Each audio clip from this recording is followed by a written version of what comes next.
परवाह साईं मस्ताना जी महाराज दा अगर जिक्र करिए तो सारी धरती ब्रह्मंड सारी त्रिलोकियां दी धरती होवे वो भी थोड़ी पै जाती है।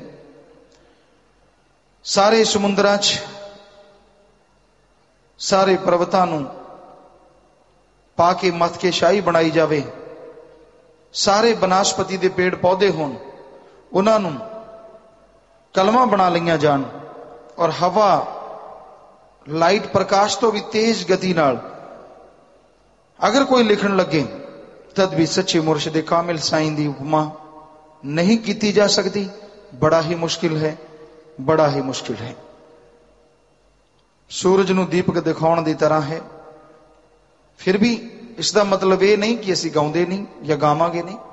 कहण दा भाव रोम रोम भी अगर साडी जुबान हो जावे और असी लिखते जाइए गाउंदे जाइए तद भी पूरा उस परम पिता परमात्मा सतगुर दा गुणगान नहीं गा सकते, पूरी तरह नाल उस दियां खुशियां हासिल नहीं कर सकते। क्योंकि आदमी ये सोचे कि मैं पूर्णता खुशियां हासिल कर लियां तो उसकी भुख ही मिट जाती है। इसलिए तुसी सेवा सिमरन करो, ये कदे ना सोचो कि रूहानियां दियां पूर्ण खुशियां तुसी हासिल कर लियां। सेवा सिमरन करते जाओगे, भुख बढ़ती जाएगी। एक कवाली च आउंदा है, असी बोलिया कवाली बनाई नहीं, कि सोचा था प्यास बड़ी, सोचा था प्यास बुझी, ये तो और बढ़ा दी है, ये कैसी तड़फ सतगुर मेरे दिल को लगा दी है। कि हे रहबर, हे साईं, एक कैसी तड़फ ला दी। हे मेरे दाता, सोचा सी तुहाडे दर्श दीदार कीते बड़ा मजा आया, चलो प्यास खत्म हो गई, पर यह तो उल्टा होया, प्यास होर वध गई। उन्होंने बुझाउण लई जिन्ने भी गेड़े मारे, हर गेड़े दे नाल प्यास बुझदी रही और अगे नालों दुगनी होके वधदी भी रही और वधनी भी चाहिदी। प्यास भुख परम पिता परमात्मा दे प्यार दी कदे मिटनी नहीं हो चाहिदी, क्योंकि अगर ये प्यास ही मिट गई तो आदमी मुनकर हो जाएगा। प्यास बढ़ती जाती है और आदमी मालिक दी दया में रहमत दे काबिल बनता जाता है। ये प्यास इस तरह बढ़ती जाए, ये प्यास अगे नालों दूण सवाई बढ़े, ताकि उस मालिक दियां वो खुशियां, वो अनमोल रहमतां नूं इंसान हासिल कर सके, जिसनों देवी देवते भी तरसते हैं। मस्ताना जी महाराज ने सीधी सादी भाषा च जीवां नूं समझाया। मुल्तानी भाषा बोलना, की बागड़ी, की हिंदी भाषी, की पंजाबी, सब दे समझ आउंदा। सारे बड़े खुश होंदे, नचदे कुददे, बड़ियां खुशियां मनाउंदे। सो साईं जी यही कहंदे कि ये कलयुग है भाई, इसमें नाम जपा करो, नाम जपोगे तो तमाम खुशियां हासिल होंगी। सो कहण दा भाव सिमरन करना जरूरी है।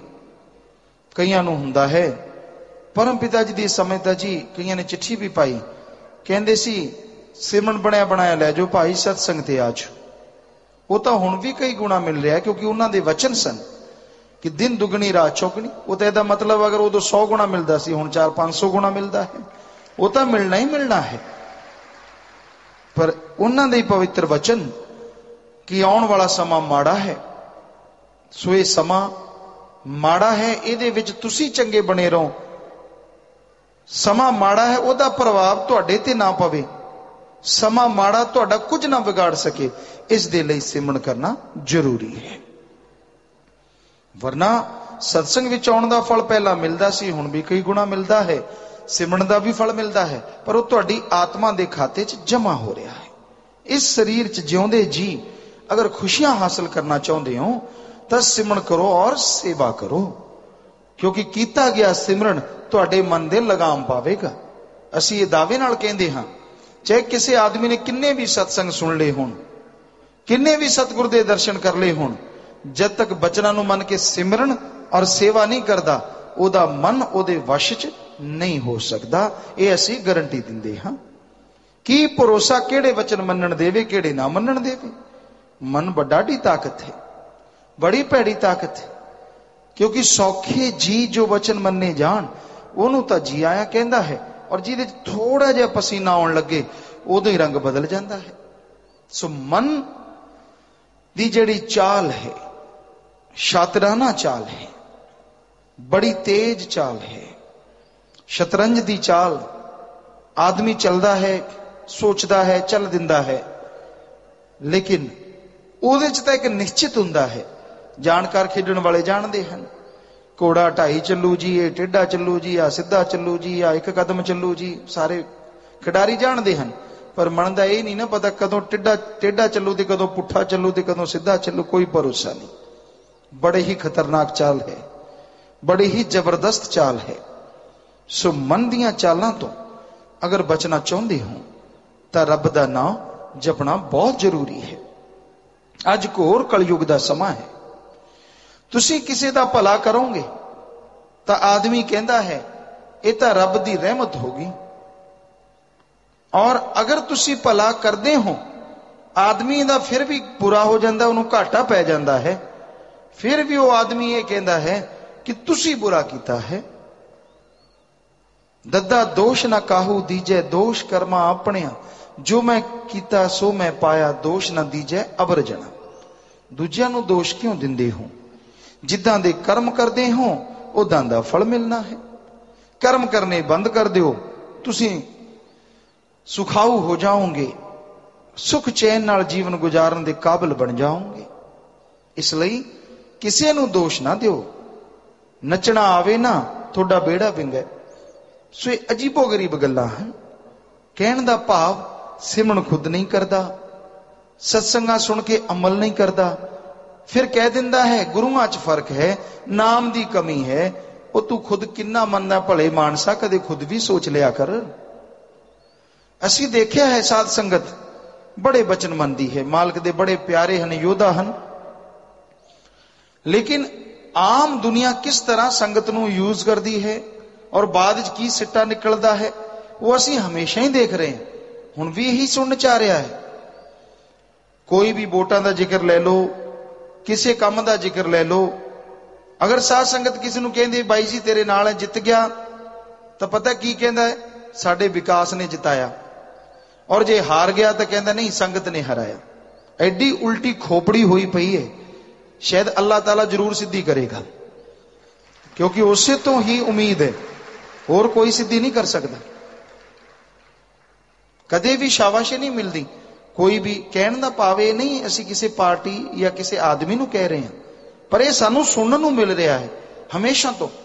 साध संगत किसी दे नाल होवे चाहे ना होवे, जित्तिया तो विकास जिताउंदा है, हराउंदी है तो संगत हराउंदी। मां दे पुत्तां ने एक फार्मूला फिट कर रखा है, और जिहदे नाल अज नहीं तो कल, कल नहीं तो भल के दुखी तो उन्होंने होना ही होना है, क्योंकि जो भगतां दा दिल दिखाउंदा है कदे चैन दी नींद नहीं सौ सकता। सो अजीबो गरीब फार्मूले हैं, अजीबो गरीब गल्लां हैं लोगों दियां। सो इस घोर कलयुग दे अंदर मस्ताना शाह परम पिता शास्त्र नाम जी महाराज ने जीवां नूं समझाया, जीवां नूं सिक्ख्या दिती कि तुसी रब दा नाम लिया करो, मालिक दी भगती करया करो। रीस करदे हो भोलिओ पहनण दी, खाण दी, पैसिਆਂ दी, होर भी जिदा बच्चे कंपीटीशन करते हैं। रीस करनी है तो अल्लाह वाहिगुरू दे सिमरन करन दी करो, रीस करनी है तो सेवा करन दी करो, रीस करनी है तो मालक नाल प्यार करन दी करो। जलो ना, ईर्ष्या ना करो, मचो ना, क्योंकि जेड़ा भी मच देंदा है बंदा उन्होंने नहीं खांदा। रोटी मच जे खाने हो तुसी, ते जे बंदा मचिया होवे उन्होंने मुंह केड़ा लाऊगा? पर यह जरूर है कि मचिया मुचिया विच ही तुरिया फिरदा है। पता सारिਆਂ ਨੂੰ लग जाता भी पूरा सड़िया होया है, जमा तड़का लग्या पिया, पर मां दे पुत है ही इदां दे तुरे फिरदे, विच ही उंगलां लाउंदे फिरदे लोकां नूं। सो जलना नहीं चाहिए। प्रतिस्पर्धा मुकाबला तो एक स्वस्थ परंपरा है कि कोई मालिक नाल प्यार करता है, कोई भगती इबादत करता है, तुहाडे अंदर आना चाहिए कि नहीं असी भी वध के करांगे, असी भी वध के सेवा करांगे, असी भी परमार्थ करांगे। स्वाद ही आ जाए और मालिक दीयां रहमतां नाल तुहाडीयां झोलियां भी भर जाण। पर जब तुसी इहनूं दूजा रूप दे दिंदे हो भी रब्बा ਇਹਦੇ 'ਚ ਕੀ ਵਾਲਾ ਕੁਝ ਹੈ, ਮੈਂ ਕਿਹੜਾ ਘੱਟ ਹੈ, ਮੈਂ ਕਿਉਂ ਨਹੀਂ ਅੱਗੇ ਵਧਿਆ, ਇਹ ਕਿਉਂ ਵਧਿਆ, ਇਹਦੀਆਂ ਲੱਤਾਂ ਤੋੜਦੀ, ਫਿਰ ਤੁਹਾਡੀਆਂ ਤਾਂ ਜਾਈ ਟੁੱਟ ਜਾਣ, ਉਹਨੂੰ ਕੁਝ ਨਹੀਂ ਹੋਣਾ। ਸੋ ਈਰਖਾ ਨਾ ਕਰੋ। ਈਰਖਾ ਦੀ ਬਿਮਾਰੀ ਬੜੀ ਭੈੜੀ ਬਿਮਾਰੀ ਹੈ। ਜੋ ਲੋਕ ਈਰਖਾ ਕਰਦੇ ਹਨ, ਨਫ਼ਰਤ ਕਰਦੇ ਹਨ, ਉਹ ਜ਼ਿੰਦਗੀ 'ਚ ਕਦੇ ਕਿਸੇ ਦੇ ਮੂੰਹ ਦੇ ਕਾਬਿਲ ਨਹੀਂ ਬਣਦੇ, ਯਾਨੀ ਕਦੇ ਉਹਨਾਂ ਦਾ ਨਾਂ ਕਿਸੇ ਦੀ ਜ਼ੁਬਾਨ ਤੇ ਆਉਂਦਾ ਨਹੀਂ।